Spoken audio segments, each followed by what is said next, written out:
Superman, the Book of L, issue 8, Philip Kennedy Johnson writing with Cian Tormey on the art. So not Godlewski, interestingly. Yeah.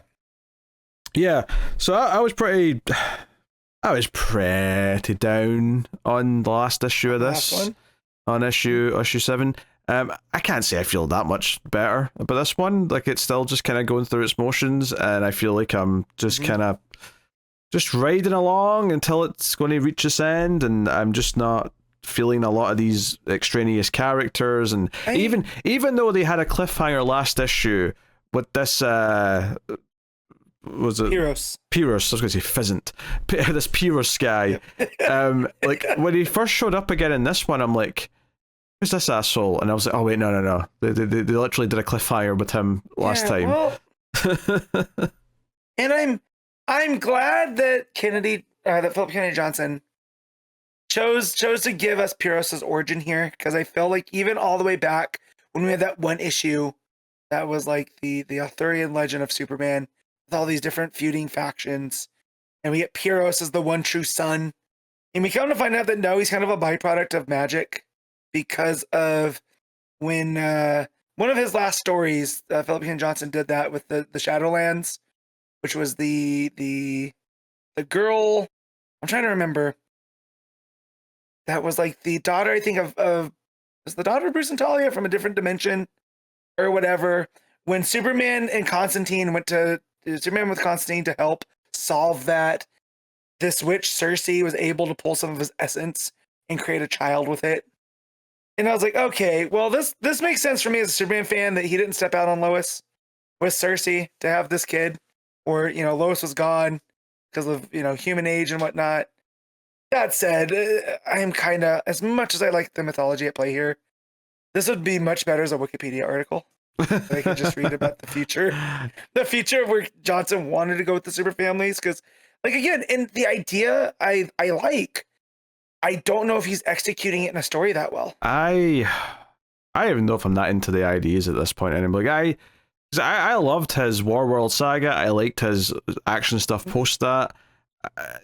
I think all this, Ronan, and then, Pyros and Brandon. Yeah. Pyros, yeah. Yeah. All these other characters, Kal-El and so on. There's just all these characters. Superman's like flying with a few of them, with Otho, and they're on their way to Tamara, and they end up encountering some action on like a base on the way there. So we get some action out of that. I guess the interesting part here is that the current queen or princess of Tamara is a member of the House of El. But she's kind of been held, her fiancé is kind of holding her captive and forcing her to do his bidding. Yeah. Yep. The queen's consort. Yeah. For some reason, I just get the vibe you're Tamaranian, man. That was the blood of Princess Coriander. All right. Half Kryptonian and half Tamaranian, but yes. she's answering to this. I guess it's an Tamaranian. Yeah. I guess, yeah, but I don't know. He's wearing the sigil of the House of El, and I was like, all right, I am curious to see what this guy is up to, but I don't know. You're Tamaranian, blast him with a starbolt, right? You're the queen. Well, here's the problem, though, is that this is actually an interesting setup that you've presented me with here. But the fact that you've just thrown this at me out of nowhere in issue 8 of a 12-issue book makes me think we're not going to have time to actually explore this and set it up enough that I actually understand the politics of this and why she feels that she has to go along with whatever he's saying and so on and so on. It feels like he's a puppet of Krillix. I was just looking back here. So Krillix, is the main baddie here. And it feels like he is manipulating her into using Tamarin to almost provide a shield to whatever he's up to. So, he allows her to make the diplomatic envoy to to deal with the Warzoons, which are those the ones that Superman's hanging out with? I'm losing track because there's so many different factions here. And they're all very similar. There's too many characters. This needed to be simplified a little bit. That's the thing. We're talking about Krillix is the main villain, and I would argue you're right. He is the main villain, But in this issue, we've got two other villains, and both of them are come out of relatively nowhere, right? Pyros was set up at the end of the last issue. Yep. This guy in Tamara is set up here, and it's like, okay, so we're dealing with these two new villains effectively instead of acrylics, and it feels, I don't know, there's too much going on. It's become a bit of a chore to read because I'm having trouble remembering who a lot of these side characters are that are showing up. I don't know. I'm frustrated reading this. I really am, because Rowan and Ronan are on their own mission here, and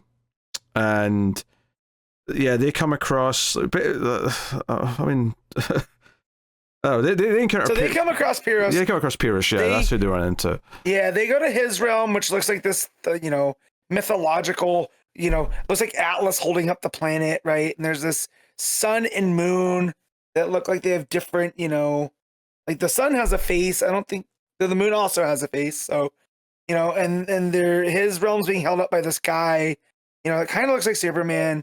And they show up and he's upset because they've taken over the Superman branding, if you will, right? Like Rowan, is that the boy? Hold on.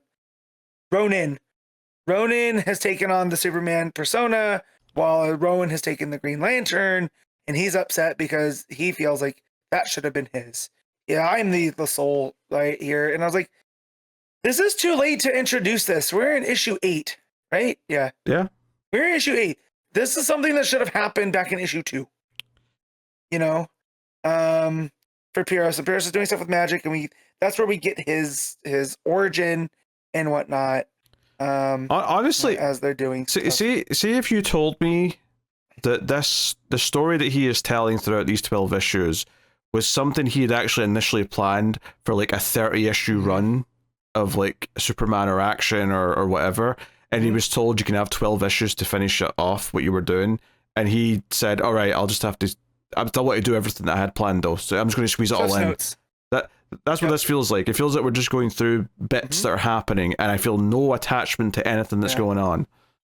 No, the one thing that I did was they talk about at the beginning the group that of the War Worlders, the descendants from them that Superman's with, where they talk about how he was the unblooded sword, and that they wield that sword in his memory and try not to cause blood with it because that's what Superman would want. And I like that idea. That is an idea that goes through but was what he was playing with from, Warworld. Yeah, but that's the problem, Matt, is that it's a string of ideas. It doesn't feel like it's actually, coalescing into a story. Like, right. So when we see them raise the sword for Superman, like you're like, oh, this is a big moment. Versus anything with Pyros, who Pyros showed up in one issue in a thing that we thought was like an Elseworlds, and now he's, doing all of this stuff and taking up much more time that I'd rather be getting back to the Krillix of the story and the stuff of Aldrin. The crux of the story. The Krillix of the story. And it's taking away from that. And yeah, so again, I would love a Wikipedia article of this. Yeah, I mean, Philip Kennedy Johnson's House of L. There's a tease as to why the Tamaranians sort of been held under duress, where he leans in and says, "Hey, be careful, princess. You know who'll suffer if you act against me." So maybe she's got a kid that he's got kidnapped or something. He's got someone that she cares about, and that's why she's been forced to go along with everything. But it's not. Yeah, I'm just not feeling any of that. And it reveals the backstory for Pyros and the Circe Witch and that Constantine issue of Action. And that's pretty much it. I mean, the ending is that Rowan and Ronan have been taken captive by Pyros, and Rowan decides that she's going to try and use she's trying to summon her Green Lantern ring, even though it was taken from her. And Ronan decides that his little Brainiac disc can maybe go over and infect one of the robots that are hanging around in Pyros's base, and that's what the cliffhanger is the robot kind of waking up. Yeah. I do like that. Tell us, will this? How do you know you won't kill us yourself? And he goes, I understand that this answer might be unwelcome, but I'm afraid that you do not. And then he wakes up, which that was a fun little cliffhanger. Yeah. What gets me about this is that this situation on Tamara sounds, or Tamarin sounds good. It sounds conceptually like a good idea. You set up that we've got someone in a position of duress. There's a villain controlling the planet. Pardon me. And the super family are going to come in and like fight some battles. They're going to help with all that. But there's like so much setup you should be doing for that, and it feels so rushed. And you know, you already know that it's going to be over by the end of issue 9. You know it's not going to linger beyond that because it can't, because we have to finish the whole story and we've only got 3 more issues left. There's no way we're doing the Tamaran stuff for more than 1 more issue. So, I don't know. I feel very underwhelmed. It feels like a chore to read. At this point, I'm reading it just to finish it. Not because I'm actually... I actively was not looking forward to reading this. It was the last thing I read and I kept putting it off, and I just was like, okay, I need to get this done. I'm not enjoying reading it at all. Yeah, again, I like seeing some of these ideas, but I forgot how this ended until I opened it just now. Right? So it is not sticking. And I read this as we were reading, as we recorded Saturday, but I think I read this Thursday just to get it out of the way. And yeah, it's not good. Hey, Matt, I read this like maybe an hour before we came on to record, and I couldn't remember how it ended until I looked at it. Gotcha. I don't feel as bad.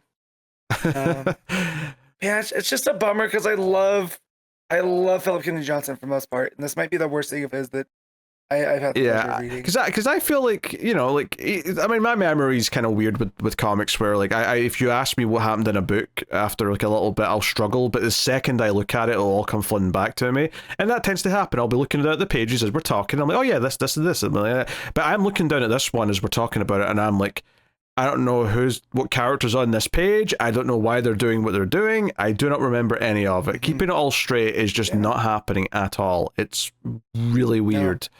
And I remember when this book started, when doing this stuff with Jimmy and on Earth, there's such promise, because there were such things, and now we've gotten out into space. Everything just seems bigger without cause, without setup. And to be clear, I think those first couple issues of this book were already weaker than the rest of his Superman stuff. Like, I think his World saga and his Action Comics that kind of went after that, I think they were already better than how this book started. But this book has just felt worse with each passing issue until we're at this point now where I'm actively not looking forward to it. So, yeah, I don't know. Yeah. Again, my only guess is that he had like 30 issues worth of material that he wanted to do, and he just condensed it all down into 12, so everything just feels rushed and, like you say, cliff notes of stuff that's happening, and I can't keep track of all these characters and like who they all are and what their relation to each other is and everything else. Yeah, I know them as character types, so like the Barbarian Superman, and then you have the twin Superman, or Superman, the Green Lantern, right? And then we got, you know, the Magic Superman, that's Pyros. Now we have the Starfire Superman. You know, I feel like that's how I was talking about Pokemon. They're just descriptors, so that's not a good sign. Yeah. It's something that I generally like. Yeah. So, yeah. And Tormey's art's okay. I mean, I think every time Tormey's on a book, we say the same thing, which is, it's kind of house styley, but not bad by any stretch. Like, I didn't realize it wasn't Godlewski until you mentioned it. I mean, Godlewski's pretty house style as well, to be fair, so it makes sense why it wasn't that noticeable of a difference. Yeah. So, but the art's not the problem of this book. It's the less clear storytelling. No. It's not. Yeah, I mean, I was so close to just not reading it this time. I really was. So we'll see what happens next month. Where, like, if there's enough books, I might just be like, you know what? I'll just get a head start on some Patreon books this month and not bother, because that's the thing. It's almost guaranteed that how this book ends does not matter, because the comic book continuity is already just moved away from everything, and you know, all this stuff in the future is clearly not going to matter in the present day Superman stuff. I'd be highly shocked if anything does ripple back in. So, you know, the only thing that might be important is it might explain why the 2 kids are missing. The 2 kids might be left in the future or something like that at the end of this. Yeah. So when they were talking about this, that Zod thing that's coming, someone mentioned like, oh, they're still not talking about the kids from the Philip Kennedy Johnson run. And someone else online was just like, yeah, forget about those kids. They don't matter. But then someone else mentioned that he specifically asked them to leave them for him.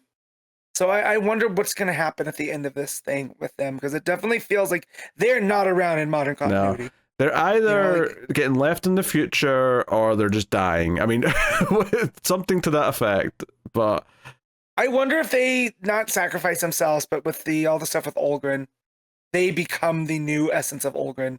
Some with that, right? yeah. And which form things, is fine, I guess. But because I like those kids, because those kids were in Warworld Saga, and that stuff was good. I liked them being the new kids in the family in Metropolis. That was also fun stuff. So it's a shame that they're kind of weirdly like, shoved to the side for all this stuff. But I find myself just not caring about where this is going now, which is just a shame. But anyway, Matt, what are you giving Superman Book of L issue 8?